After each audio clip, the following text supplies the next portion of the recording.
شركة بيكسار هي الشركة اللي يعتبر صنعت طفولتنا، اللي عملت كده شوية أفلام عمرنا ما هننساها حتى وإحنا كبار. أفلام زي الفار الطباخ وشركة المرعبين المحدودة والبحث عن نيمو، وأخيرا فيلم أب، وأفلام تانية كتير كلنا بنحبها وبنعشقها. ولكن في فيلم كده بسبب نجاحه شفنا كل أفلام الأنيميشن اللي بنحبها دلوقتي، اللي حرفيا يعتبر غير صناعة الأنيميشن في التاريخ، وهو فيلم توي ستوري، أو بمعنى أصح حكاية لعبة. فيلم بدأ بمشاكل ومخاطر كبيرة، وكل الناس كانوا بيراهنوا على فشله، لأن أول فيلم يتعمل بتقنية ال 3D، ولكن اتحول لأنجح السلاسل في تاريخ أفلام الأنيميشن، وهينزل الجزء الخامس قريب جدا. فاستعد علشان هنتكلم على الحاجات الخفية في الفيلم اللي ما خدناش بالنا منها واحنا صغيرين.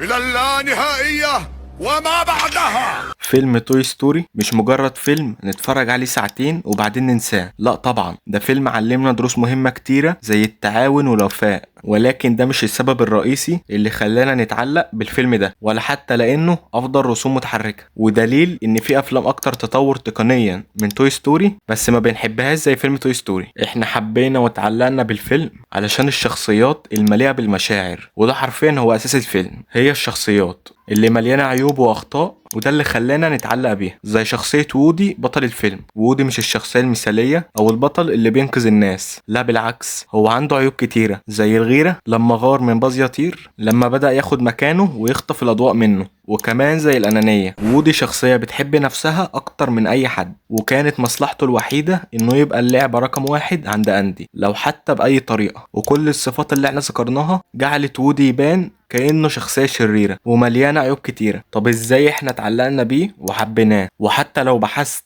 عن الشخصية المفضلة عند الناس في أفلام بيكسار هتلاقي شخصية وودي رقم واحد بفرق كبير برأي أغلب الجماهير والنقاد.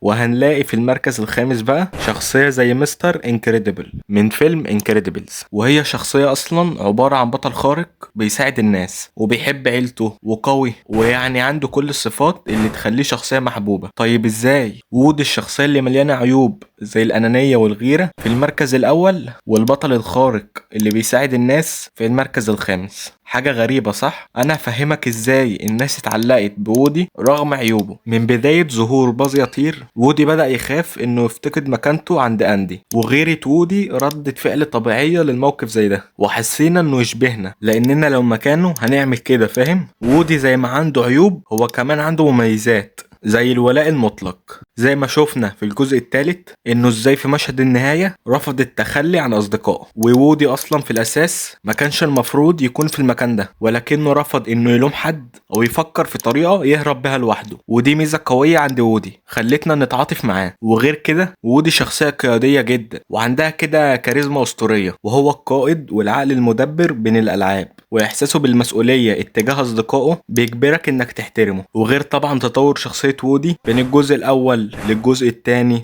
للجزء الثالث واخيرا الجزء الرابع، اللي عشنا معاه مدة طويلة جدا حوالي 24 سنة، اللي شفنا فيها رحلته من شخصية سيئة وأنانية إلى القائد بين الألعاب. والرحلة دي خلتك غصب عنك تتعاطف معاه ويحسسك إنه مش بطل خارق، لا دي شخصية مليانة عيوب ولكن بيحاول يطورها. واللي من رأيي شخصية وودي يعتبر أعظم شخصية في تاريخ أفلام بيكسار. بس لو ما تعرفش، شخصية وودي في البداية كانت شخصية شريرة ومتنمرة لأبعد درجة، وده اللي كان هيحذف سلسلة توي ستوري نهائيا. Woody's character. It's bad. It's kind of rough to watch these days, but hey. والقصة دي ترجعنا لسنة 1993. ساعتها جيفري كاتزنبرج اللي هو كان رئيس قطاع الاستوديوهات في شركة ديزني. جيفري كان شخصية قوية جدا وناجح جدا برضه، اللي شارك في نجاحات ديزني زي فيلم علاء الدين والأسطورة ذا ليون كينج. وكان عنده قناعة ان افلام الانيميشن لازم تخرج من افلام الاطفال اللطيفة وتبقى اشرس اكتر عشان تبقى مناسبة للكبار وتكسب ارباح ضخمة. فكان جيفري كل ما يقرأ نص فيلم لطيف يقول لفريق بيكسار الفيلم ده لطيف بزيادة، اجعلوا الفيلم اشرس ومليان دراما وخلوا الشخصيات فيها حقد وغضب. بما ان ساعتها بيكسار كانت شركة صغيرة اضطروا ان يسمعوا كلامه وضافوا سوداوية اكتر في فيلم توي ستوري 1. وفي يوم الجمعة 1993 كان اول عرض للشخصيات، ولكن دي كانت الصدمة. وودي ظهر كشخصية شريرة لأبعد درجة بيستغل منصبه علشان يسيطر على باقي الالعاب، وغير كده كان مغرور جدا وكان بيشتم وبيهين كل الالعاب بطريقة صادمة، وكمان بيتنمر على كل الالعاب وخصوصا الكلب سلوكي. العرض ساعتها كان سيء جدا جدا، وجيفري ساعتها انصدم وقال لهم كده بالنص: الفيلم ده لا يصلح وشخصية وودي لا تطاق، واللي ادى الى منع الفيلم وايقافه. وبعد اسبوعين قرر انه يديهم فرصة تانية، وتحول من فيلم غير مناسب للمشاهدة اساسا لاعظم سلسلة في تاريخ افلام الانيميشن، اللي وصلت ارباحه لحوالي 3 مليار دولار، متفوق على سلاسل افلام زي سلسلة افلام العظيم ذا ليون كينج، وسلسلة افلام كارز كلها، واخيرا سلسلة افلام شركة المرعبين المحدودة. انت متخيل سيطرة سلسلة توي ستوري على جميع افلام الانيميشن؟ طيب ليه توي ستوري بالاخص هو الاعظم؟ فهنتكلم عن اكتر من نقطة انه ليه فيلم توي ستوري اعظم سلسلة افلام في تاريخ الانيميشن. وبعد ما اتكلمنا عن شخصية وودي وانه ازاي شخصية وودي من اعظم الشخصيات اللي اتكتبت في تاريخ الانيميشن، لانه قد ايه مش شخصية سطحية، لا نهائي، هي شخصية مليانة تفاصيل عميقة جدا، وده اللي خلانا نتعلق بيها. طيب هل وودي هو الشخصية الوحيدة العظيمة في الفيلم؟ طبعا لا،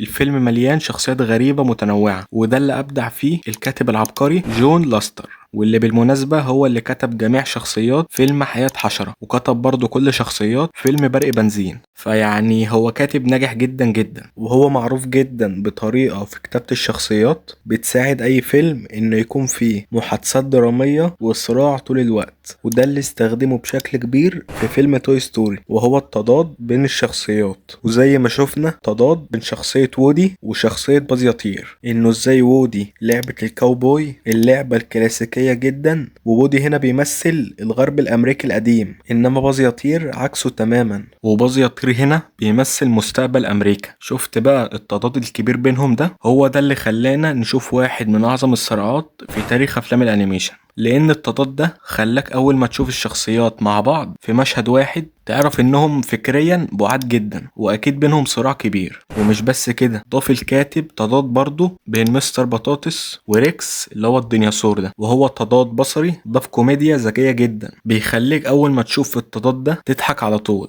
وهو باختصار شديد انه ازاي ريكس اللي هو الديناصور الضخم والمرعب وصاحب القوة اللي يعتبر من اقوى الحيوانات، تعرف بقى بعد كل ده هو في الحقيقة شخصيته ضعيفة جدا، وعنده دراعين صغيرين جدا جدا، اللي كانت بتضحكني جدا الصراحة. وده تناقض بصري ضاف كوميديا ليك وانت بتتفرج. وبرضه ازاي ريكس هو المتشائم دايما في اي قرار بتاخده الالعاب، والمتفائل دايما بقى واللي بيشجع اي قرار بتاخده الالعاب هو الكلب سلينكي، اللي من الشخصيات المفضلة ليا بصراحة. فالاختلاف ده خلانا نشوف صراع بينهم في المحادثة، وضاف دراما قوية، وخلانا نستمتع كده وهما بيتكلموا وبيتناقشوا بس. ولكن زي ما اتكلمنا عن شخصيات الفيلم اللي كلنا بنحبها وتعلقنا بيها، لازم نتكلم برضو عن شخصيات ما حبيناهاش واحنا صغيرين، واللي هو طبعا انت عرفت هما الأشرار. الأشرار في عالم السينما مهمين جدا جدا، وبدون الأشرار البطل هيفضل يفوز يفوز يفوز من غير أي منافسة، ومش هتحس بأي صراع طول الفيلم لو مفيش أشرار. ولكن في أفلام توي ستوري الأشرار كانت عظيمة وأسطورية جدا لأبعد درجة، لأن الكاتب ضاف باك ستوري لكل شخصية، ودي من أعظم الأدوات لتقديم الشرير اللي بتخليك تعرف أهدافه. والشرير الوحيد اللي هنتكلم عنه من توي ستوري وهو الأيقوني سيد فيليبس. كاتب الشخصية جون لاستر قدم لنا شخصية سيد فيليبس بطريقة عبقرية جدا، وفي أول مشهد كمان إنه خلانا نشوف البيئة اللي عايش بيها سيد، ومن خلالها هنعرف شخصية سيد أساسا. وهقولك إزاي. بيبان في البداية في بيت سيد الألوان غامقة جدا جدا وباهتة كمان، وده عكس بيت أندي تماما، ألوانه مضيئة جدا وفيها بهجة كده، إنما بيت سيد مختلف تماما، يحسسك كده بعدم الأمان. وبالإضافة لموسيقى الروك المزعجة، وكمان الكلب الشرس اللي كان بيطارد وودي وباز يطير طول الوقت. واللقطة الوحيدة اللي شفنا فيها والد سيد كان نايم على السرير بجانبه مشاريب كحولية كتيرة، فالكاتب يعتبر قدم لك شخصية سيد في أول مشهدين، وعرفنا إنه شخصية فوضوية، والسبب الأكبر إنه يعمل أفعال شريرة هو إهمال والده. وكان هدف سيد مش تعذيب الألعاب بس، لأ طبعا، هو هدفه مبني على جهله، وهو بيشوف نفسه مخترع وبيعيد هندسة الأشياء، لدرجة إنه ركب لعبة راس طفل على جسم عنكبوت. انت متخيل الجهل؟ وفي النهاية انتصر وودي وأصدقائه علشان يقنعوه اللي كان بيعمله في الألعاب غلط تماما. وبكده خلصنا الفيديو بتاعنا النهاردة، اللي يعتبر من أكتر الفيديوهات اللي استمتعت فيها وأنا بعملها. وبإذن الله هعمل جزء تاني نتكلم أكتر عن شخصيات الفيلم، وخصوصا الجزء الخامس. بس لو الفيديو عجبكم بإذن الله، وما تنساش تصلي على النبي، وسلام.